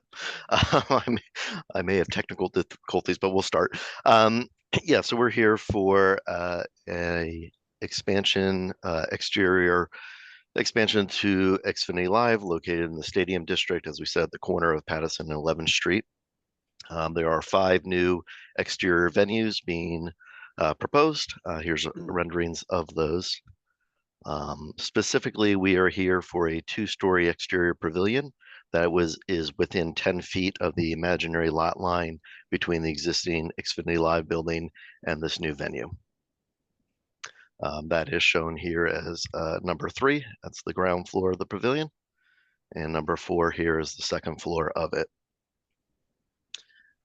As you can see in the ground floor plan, you can see here is our 10-foot imaginary lot line. And in the RCP, you can see the corner of our architectural embellishment projects beyond that. We are proposing utilizing closely spaced sprinklers as a means of protection. And I'll turn it over to Ajay to get more technical. Sure. David, could you kind of zoom into that area? Sure. Okay, so we have 2 issues. One is with the projection over the imaginary lot line. That's really just this small triangular piece. So the building itself is essentially open on all sides. It is a group A2 venue. Again, it's non-combustible, so it's type 2B construction. It is fully sprinklered, and there are 2 exit access stairs that are remote to each other. And so we have this part that's right here, again, is non-combustible. There is no actual occupiable space underneath it. So we think this tiny piece here does not pose any undue risk to any occupants in the other building, which is forget what that part is. It's another dining venue. So this piece over here actually is fairly high up, so it doesn't even expose anybody at the floor level of this. So again, minimal, what we believe is minimal risk here by this small embellishment. We do have where the floor line is for the upper level is within 10 feet of the imaginary lot line between the existing building and the pavilion. This is the second floor plan. That's the second floor. So you'll see that there's a host stand here. But the perimeter guardrail, it's not even an occupiable portion of the floor. Right. So just non-combustible underneath, and the roof is non-combustible. Right. And so here, what we're proposing is to provide a draft curtain, 18-inch draft curtains here with closely spaced sprinklers to essentially mitigate any risk of a fire here getting to the lot line into the adjacent building. David, if you can pull up the renderings, we can kind of show you what that looks like. Maybe makes a little more sense. Right. Sure, you can So start to here- see it yeah. here in the corner, and then the next And- page has Right. a handful of these. So this is the restaurant, and then you can see in the lower left-hand corner that, yeah, it's really, again, these are open venues. And in our mind, that providing the draft curtain 18-inch and closely spaced sprinklers here at both levels kind of mitigates what we believe is a low risk to the imaginary lot line separating the other one. That's kind of it. Are there any questions? What are you spacing the sprinkler head 6 Six, foot 6 apart? feet, yeah. Mhm. I'm fine with it. Dave? Amy's I'm fine okay with it. Okay. All right, good. Good luck. Thank you. Okay. All right, guys. All right. Go Commanders. What did he say? Whoa. Go Commanders. I think we're going to three-peat. Oh, wow. Okay. Oh, I gotta watch out. Did you ever hear what Pat Riley did with three-peat? He was a basketball coach of the Miami Heat. He has the rights to the word three-peat. He trademarked it, yeah. Way, a while ago, and he never three-peated either. Everybody thought he three-peated, but he didn't. Can you unshare? I I would love to. I can't find the button. I may thank leave you. the meeting. I think that would work too, but I'll leave. I'll come back. Thank you. there we go.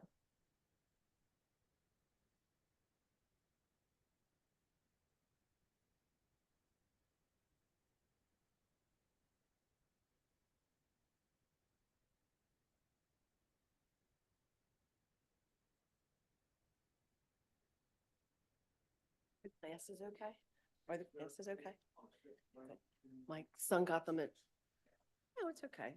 My son got them at Disney World. There's Mickey's on the side. See, look on the side, there's little Mickey heads.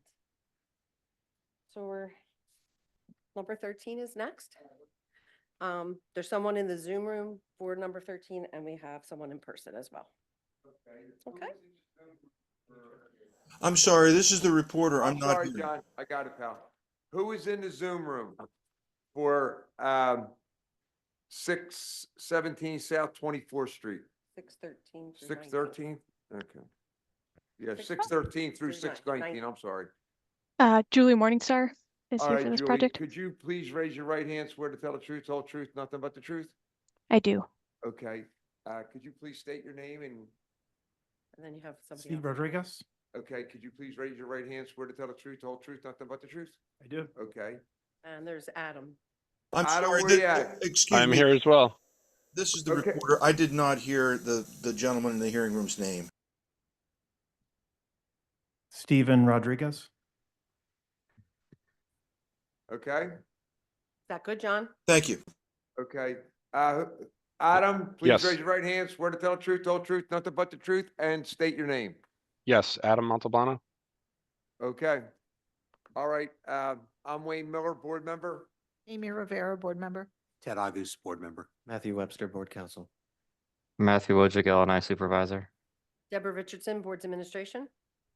Okay, Deb, could you please read that into the record? This is case number 13 on the list for today, MI-2025-000861 for the property at 613 through 19 South 24th Street. And Adam I always say your name wrong. I'm sorry. Montalbano. Thank you. Okay, is present in the room with 2 other people. Thank you. Okay, whoever's going to present the case, please do. That'll be me. So I just want to give a quick background information for the project. We actually came in front of BBS in 2020 regarding exit remoteness of the 2 stair towers. I can share my screen as well. Sure. Go ahead. Can everyone see my screen? Yes, we can. Great. So this is a multifamily building with 8 units. We have a type 1A podium with a type 5A building above. It's 5 stories with a roof deck. In 2020, we had sort of come in front of you. As you can see, it's a unique layout. The stair towers are quite close to each other, and we did not meet the 1/3 separation. We had sort of reviewed with the board. There's a way to make it comply, but it would require putting that south stairs exit door within the office den, and we felt it was better to keep it in the corridor. And this was specifically to levels 4 and 5, which is on the screen here, where it is 1 unit across the entire floor. So that was approved in 2020. We got our building permits and construction has started. So we're here before you today to discuss removing the emergency generator. At the time when we were in front of BBS, we had sort of shared that, again, it's NFPA 13 sprinklers, and we were providing backup power to the elevator because we're above 4 stories. Upon further review, the owner has asked us to look at removing the generator due to the cost impact on the project. Typically in a multifamily project, we've done that with the horizontal exit exception. However, this is a pretty unique building on a tight site that is modest in size. And they're really, being that the levels 4 and 5 do not have a corridor and are entirely 1 unit, it was challenging to locate.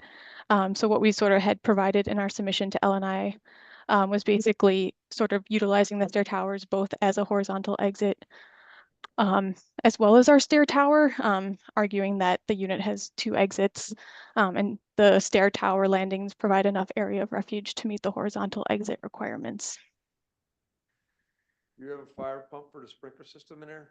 Yes. What type of fire pump is it? It's a NFPA 13. Electric? I believe it is gas. Is that correct, Steve?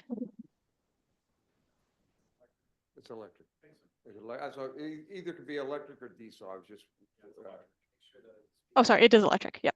I'm sorry, Mr. Chair, I'm having difficulty hearing you. Okay, I asked what type of fire pump they had in the building. Was it an electric fire pump or a diesel fire pump? And the gentleman told me that it was an electric fire pump. It's electric, and of note, all of our electrical service is completely underground. So we have a transformer vault in the basement that's serviced by a direct feed from Pico. That's all underground. Fine. Okay, go ahead. Joy, continue. Sure. So maybe just walking through the building. Again, there's a basement that is S2 storage. Level 1, both of our exit stairs directly discharge. The front one directly discharges to 24th Street. The other one goes to a rear yard to then an easement to a right of way. And there's 1 unit on the ground floor with retail in the front. Level 2 has 3 units. Because this is only level 2, we're also relying on emergency escape and rescue openings.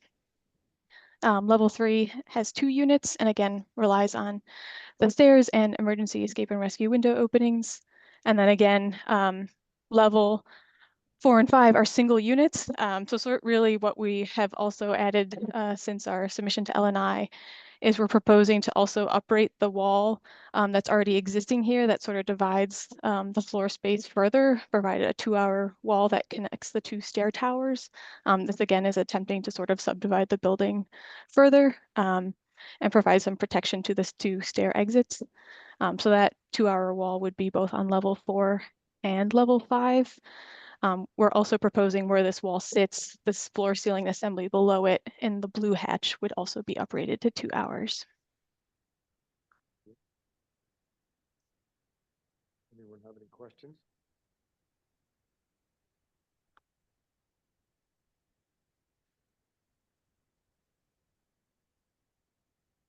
Good. Any questions?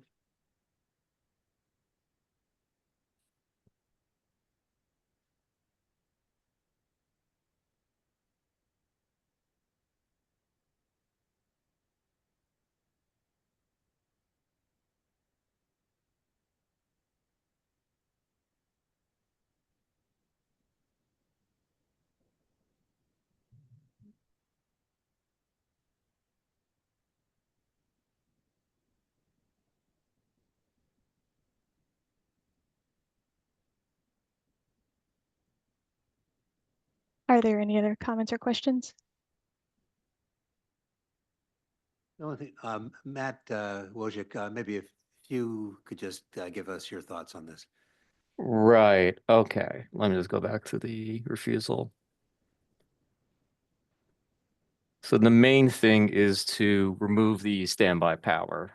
As per the exception to section B 1009.2.1, which allows you to remove the standby, which allows you to not like, it doesn't explicitly say you can remove the standby power if you have a horizontal exit. It says that if you have the horizontal exit, then the elevator becomes just an elevator you're providing, just, because you want to, rather than being a required elevator, part of the required accessible means of egress. So it just becomes an elevator you're providing just because you want to. And the only elevators that require standby power are ones that are also required, the keyword being required, to be elevators that are part of the accessible means of egress. So by the way I kind of saw is that you're basically redesignating one of the interior exit stairways to simultaneously be the horizontal exit, which, if the board grants that, would then make it a horizontal exit. Therefore, it would comply with that exception. Therefore, they can remove standby power. That's the chain of logic going on here. I see they're both nodding, so yes. Yes, that's correct. And yeah, to clarify again, we're sort of triggered into an elevator being a required means of egress because we're above 4 stories. Yes. Yeah, because you have required accessible areas at the 5th story and above. Therefore, one of them has to be an elevator, except when you do this horizontal exit thing. Yeah. Matthew, do you think the 2-hour wall separating the 2 stair towers helps? Was this on the plans that you submitted for the amendment, or because it No. doesn't look that familiar? Okay, it's Yes, not. this is, we've sort of reviewed Okay. it further and would like to Okay. propose, I think, again, the one component of that was on the refusal was that horizontal exit should go from exterior wall to exterior wall. Yes. And in some ways our stairs 2-hour enclosures go from exterior wall to exterior wall, but the same exterior wall. So this was sort of like an effort to, Yeah. again, further divide the building, going from the Right. courtyard exterior wall to the south wall. Yeah, so this would extend it from the south-facing wall to the north-facing wall of, the north-facing wall of the courtyard at the south end, basically, That's right. Yeah. which is an exterior wall. It just, this is that the full, requirement is to divide completely the floor served by the horizontal exit. So it's dividing the floor more, certainly. And I do see that right now that exact partition is just unrated because it's part of the same dwelling unit. So it wouldn't need to be rated right now. And you're changing it from being unrated to just rated to 2-hour rated, same as the interior exit stairways. Correct. Okay. Let's see there. And also rating the floor there because you're highlighting the, yeah. Yes, it was Right? basically, since Oh, yeah, we're now okay. introducing a 2-hour wall, our typical floor ceiling assembly is only 1 hour. So to Mm. provide supporting construction, we would uprate the floor that this 2-hour wall is sitting on. This Right, new 2-hour wall. Right, because then the floor where the horizontal exit is has to be at the same rating, so that then you wouldn't have to have it go all the way down or all the way up. Correct. Right. I definitely see how you're getting closer to compliance by having this wall there and then rating the floor on either side of it. A small note as well, the elevator that we're putting in does have backup power that comes with the elevator, but it doesn't meet the requirement. Okay. So it does have it comes with a battery backup as part of the system, but unfortunately it can't run for a full hour, which doesn't make it technically compliant as backup power. Also of note, the power to the elevator is also fed directly from a transformer vault that's in the basement that's underground. And then the power to that is also fed directly from underground. So it has a pretty hardy encasement against power outages. And just another thing, just to throw out there, the footprint of the building is actually really small. The livable space on this building is only like 2,200 square feet. The generator that would be required to meet this requirement is like the size of the table you're sitting at right now. It is enormous. It would have to be craned up probably to the roof because there's like nowhere to even fit it. It requires hard piping where like diesel fuel can be pumped into the generator from somewhere at the first floor. So it's like a multi-$100,000 piece of equipment that, barring some pretty, extreme condition would never be used. So I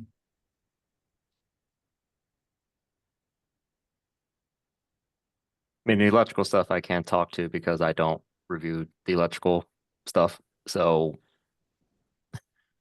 that'd be up to the board to decide if that's whatever the,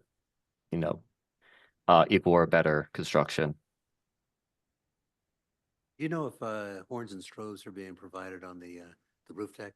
yes, they're on both pilot houses and then also in the area where the roof decks are.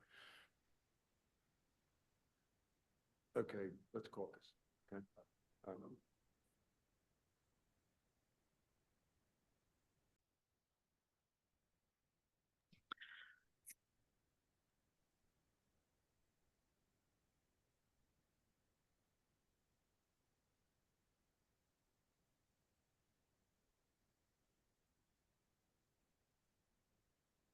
I'm sorry, this is the reporter. I'm not hearing anything. Still not hearing anything. He just moved. Mr. Wojcik, can you hear us? Yes. I'm not hearing the chair. Still can't. I can't hear him either. Okay, there we go. Matthew, Me? did you ask any questions that we should have been privy to when we were out, when we were caucusing? No. Okay. No. All right, no problem. All right. To the appellants, we don't have a problem with giving the variance if you put in what you proposed. Okay? Great. Good Okay. luck, Thank guys. you. Thank you very much. Thank you. All right. Okey dokey, what's the next one here? Allegheny Avenue?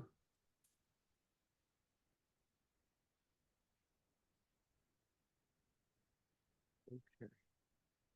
What's that, Deb?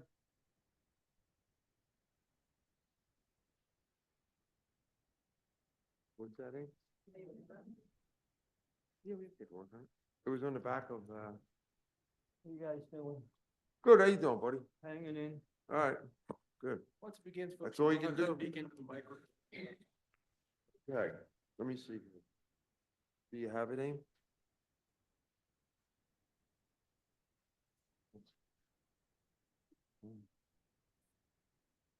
You have it? Yeah, it was on the back. What? Okay. You both are going to be testifying in the case? Yeah. Just is. Could you state your name? Do I have to press this? Just press it once, Okay. that's all. Alexander Ginsburg? Okay, and could you please raise your right hand? Swear to tell the truth, the whole truth, nothing but the truth? Yes, I do. Thank you. I'm Wayne Miller, board member. Amy Rivera, board member. Ted August, board member. Matthew Webster, board counsel. I'm Matthew Wojcik, LNI supervisor. Deborah Richardson, Boards Administration. Okay. Motto, Boards Administration. Okay, Deb, could you read it into the record, please? This is case number 14 on the schedule today, MI-2025-000699 for 1416 West Allegheny Avenue. Alexander Ginsburg is present in the hearing room. Wanna For the present record, case? I just want to make sure that the spelling is correct. Ginzburg. Correct. Thank you, sir. You're welcome. Okay, want to present the case? Basically, it's a 4-unit building. It was built in 1929. It had 3 apartments, Originally, I think it was 4 apartments, and then they added a extension and they made it into a doctor's office. I don't know what date that would be because I purchased it in 2021. I purchased it. But in these couple pictures I have, it shows the addition and it shows the original building. And next door, they're all apartments next door. So I just wanted to change the old doctor's office to a apartment so I can get a rental license on it. And you said the doctor's apartments was it, or the doctor's unit was an addition to the building at some point? Correct. I believe. A one-story? A one-story addition? Yeah, just the 1 story. I got a picture here if you want to look at it. Could we see that, please? There's 2 pictures. One shows the addition to the original building and then it shows the. I'm sorry, excuse me, this is the reporter. I cannot hear when you're away from the microphone, sir. I'm sorry. Not a problem. I'll stay close.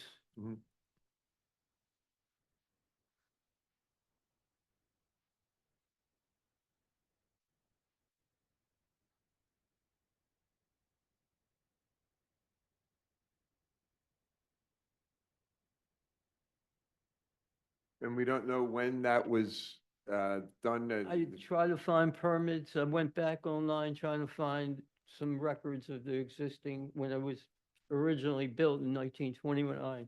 And I couldn't find any records with the city. So, and I called 311 and they said most of the time they don't even have those records anymore. Yeah, and this would trigger a sprinkler system if a change of occupancy. I do have certification for a fire alarm system. And that, I mean, the building's been in existence since then, no issues. The fire alarm is a safeguard for people. They have ways of egressing if there is from the building. They have the drop down ladder racks or whatever to attach to the interior and then they can climb down. Matthew, what, do you have any records on this? Or we don't, or there's no records going back to 29th, right? Yeah, something that old. I don't believe we even issued certificates of occupancy back then. Like the most like, I don't think I've ever even seen like zoning permits go back that far. Was anything submitted, any drawings submitted with this application? Yeah. Drawings here. Okay. Matthew, do you have them digitally and can call them up? Yeah, I'm trying to do that now. Oh, okay, you can get them. So Okay, gotcha. we can get more of the design there, but that's the process. PDA, it is in. Mr. Harbin, would you please mute? Oh, excuse me, I'm sorry. Riverlight.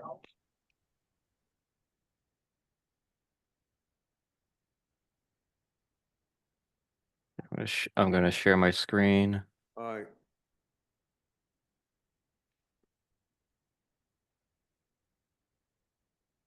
Let me know when you can see it.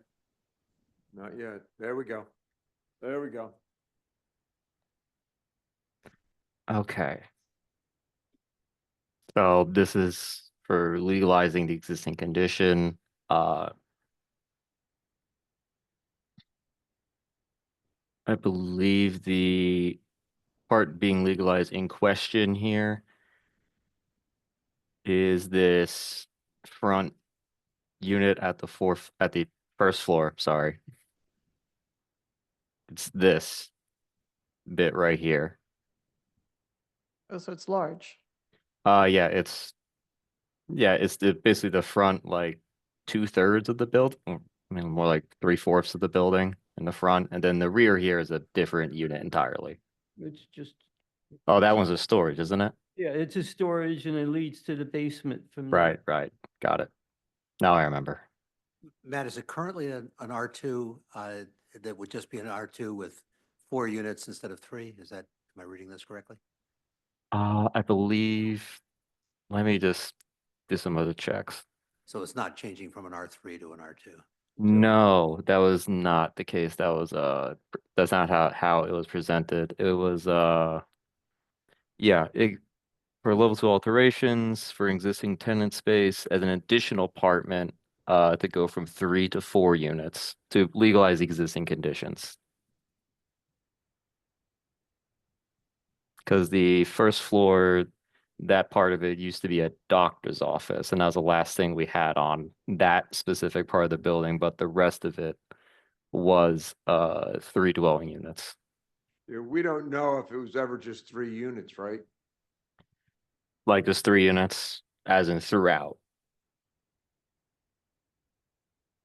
You, when the place was originally built, we don't have them records. Let me Four, just- I'm sorry, 4 units, yeah. Right, okay. Thank Yeah. you. It's listed on the Philadelphia web as 4 units, basically. Yeah, unfortunately, listings don't tend to have, don't require a certificate of occupancy that matches up with the way they're advertised. So Gotcha. one of our, Yeah, yeah, I'm trying to look up the zoning archive now. Oh, my. my It always comment takes on this forever. is it's not a change of the classification from an R3 to an R2. No, it is not. R2 to R2, so, It's more like it's more like portion of a mixed use building from B to R2, making the entire thing R2.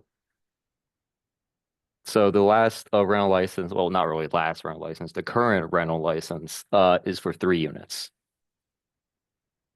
Which well, I mean, it was not issued, it was not like originally issued recently. It's been issued since like a while. Initial issue date 2004. So there must have been something. So for something this old, generally the rental license unit just looks for a like a use permit and just showing that like showing like the most recent use permit says the number of units you say it is. And when it's that old, we recognize that like there is going to be no CO on file. So the zoning document shows that in 2008, they wanted to change the first floor doctor's office to a single family residence, no change in height or area, and it's four apartments at that point. Is that when this was done? I tried to go back in 2008, and what happened was the permit expired and I didn't renew it. Okay, Ah, but this has been an apartment for a long time? It's been used as an apartment, yes, For a long time? since about 2008, yeah. it basically just never got legalized at the building permit stage.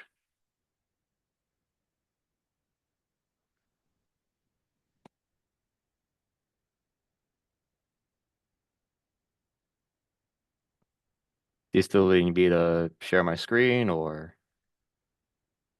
Yes, go ahead. So it's now 4 units. It's residential 4 units, correct. Just the classification needs to be changed from mixed. Matthew, you can share. I'm still sharing. I was wondering if you still needed me to share.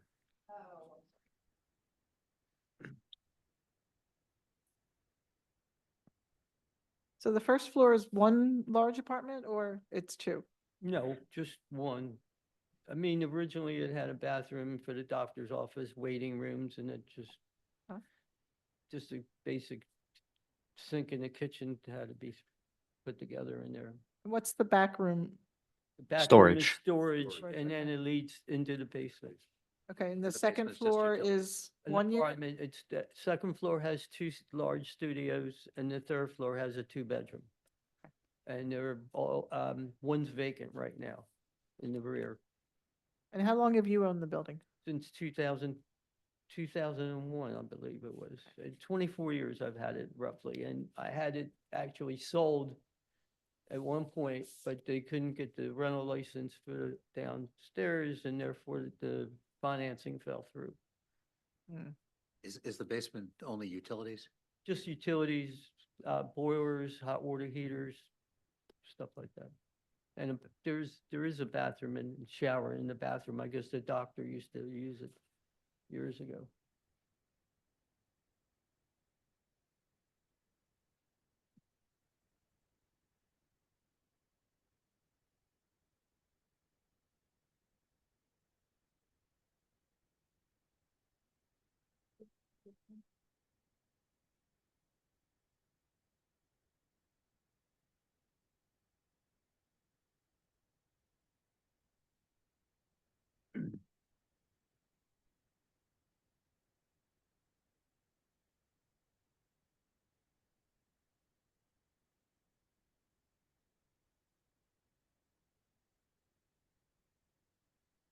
We're gonna caucus for a minute, okay?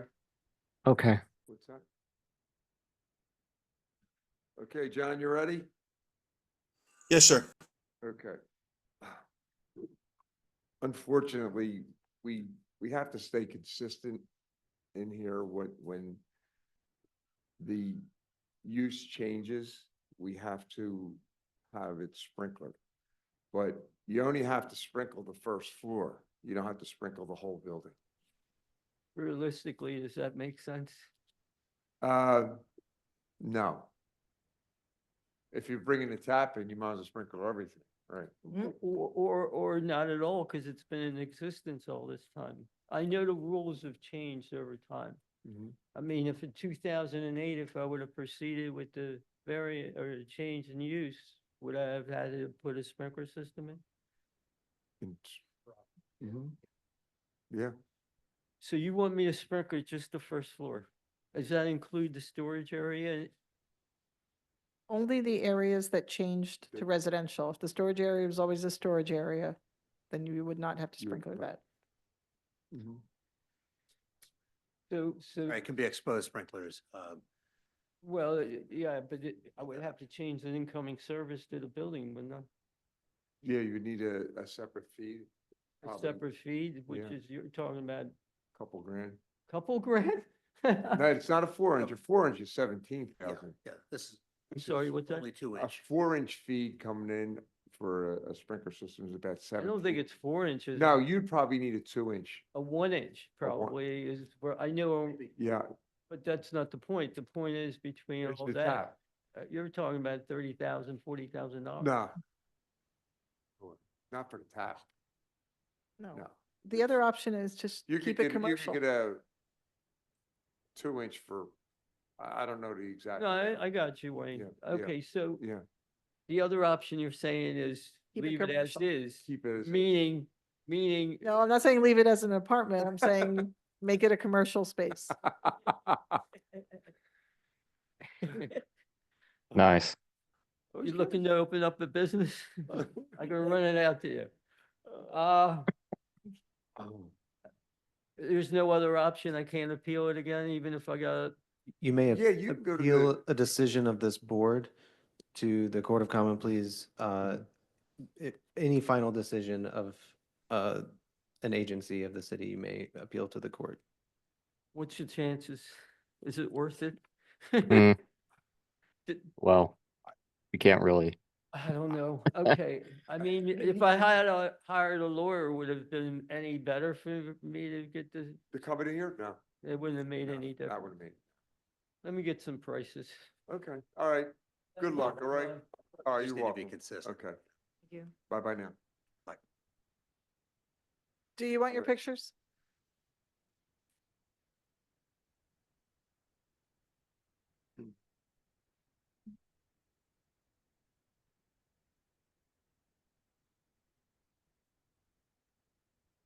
The last case. Okay. For case number 210 South 12th Street, who's here for 210 South 12th Street?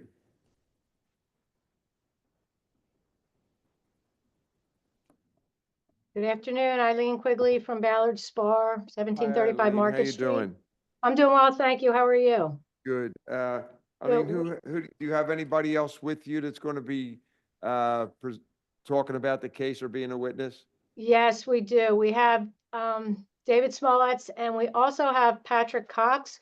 So those two will be testifying today. Okay, good. What I want to do is swear everybody in. We'll start out with David. Give me your full name, David, and David raise your right Smoltz. hand. Go ahead, pal. I'm sorry. I'm sorry, David Smoltz. Okay, could you please raise your right hand, swear to tell the truth, the whole truth, nothing but the truth? I do. Okay, Patrick, could you give us your whole name? Yeah, Patrick Cox. Could you please raise your right hand, swear to tell the truth, the whole truth, nothing but the truth? I do. Eileen, we don't have to swear you in because lawyers never tell a lie. Okay, you're like That's George true. Washington. Thank you. You're like George Washington. Especially me. That Catholic school education in Philly. Okay, I- I'm Wayne Miller, board member. Amy Rivera, board member. Ed August, board member. Matthew Webster, board counsel. Matthew Wojcik, LNI supervisor. Deborah Richardson, Boards Administration. Okay, whoever's going to present the case, please do. Oh, I'm sorry. Deb, could you read it into the record? This is number 15 on the list for today, MI-2025-001032 for 210 South 12th Street. Okay, whoever's going to present the case, please do. Am I successfully sharing? Yes, I just wanted to state on the record, I'm sure you know, but Mr. Miller, we did submit the resumes as well for Patrick Cox and David Smolletz. And we have two representatives for ownership here today. They will not be testifying, but they are here. Okay, good. Thank you. All Sorry, right. David.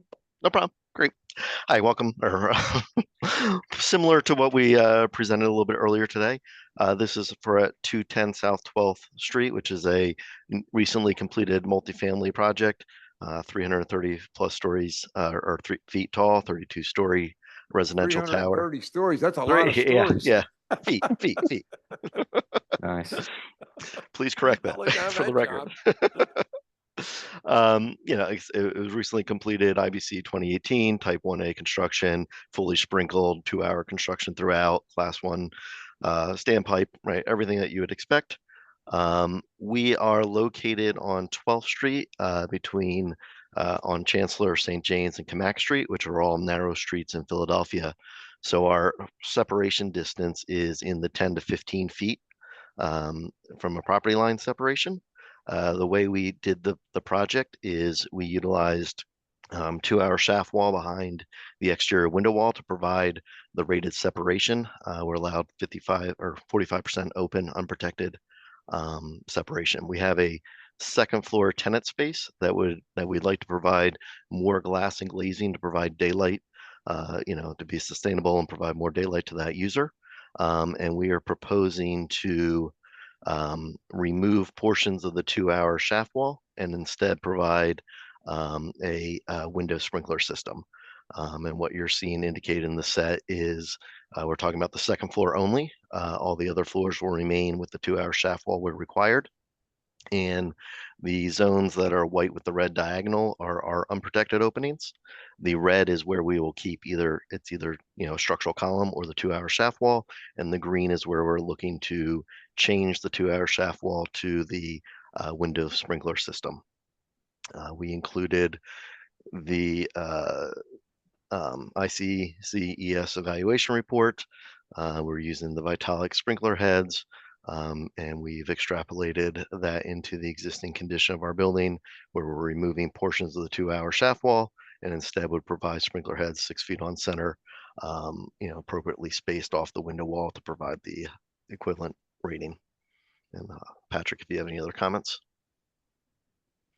No, not at the moment. I think you nailed everything. Yeah, I mean, just to hit on the point of why we're even doing this is again just because of, you know, light and air and just visibility out of the space itself. So looking at a shaft wall from your desk is not ideal. I think looking at, you know, out a window is more so ideal. So I think the only thing is we were probably looking to cite the requirement in Chapter 7, which talks about the 5 different ways that you can determine a fire resistance rating.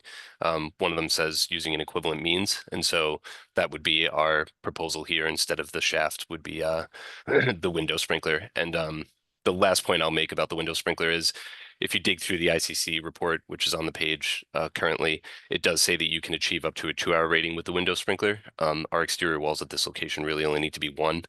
So the fact is, you know, we could do a 1-hour rated wall here, but again, the sprinkler is good for up to 2. So that's all I have to add. So are you maintaining that this actually does meet the code or that it would require a variance? So I think it's technically a variance because it's not listed as one of the methods of protection in Chapter 7. It does say that you can present an alternative means, as a method of achieving a fire resistance rating. So that's sort of this proposal, because it doesn't list what an alternative means could be. It is subject to approval, so that's why we're here. And Matt, does that jibe with your understanding? Yes, so the section that they cited for like the alternative, it's actually A-203.3 in the admin code, because we amended out all the like administrative parts of all the codes that we adopted. Small difference. It reads exactly the same. But basically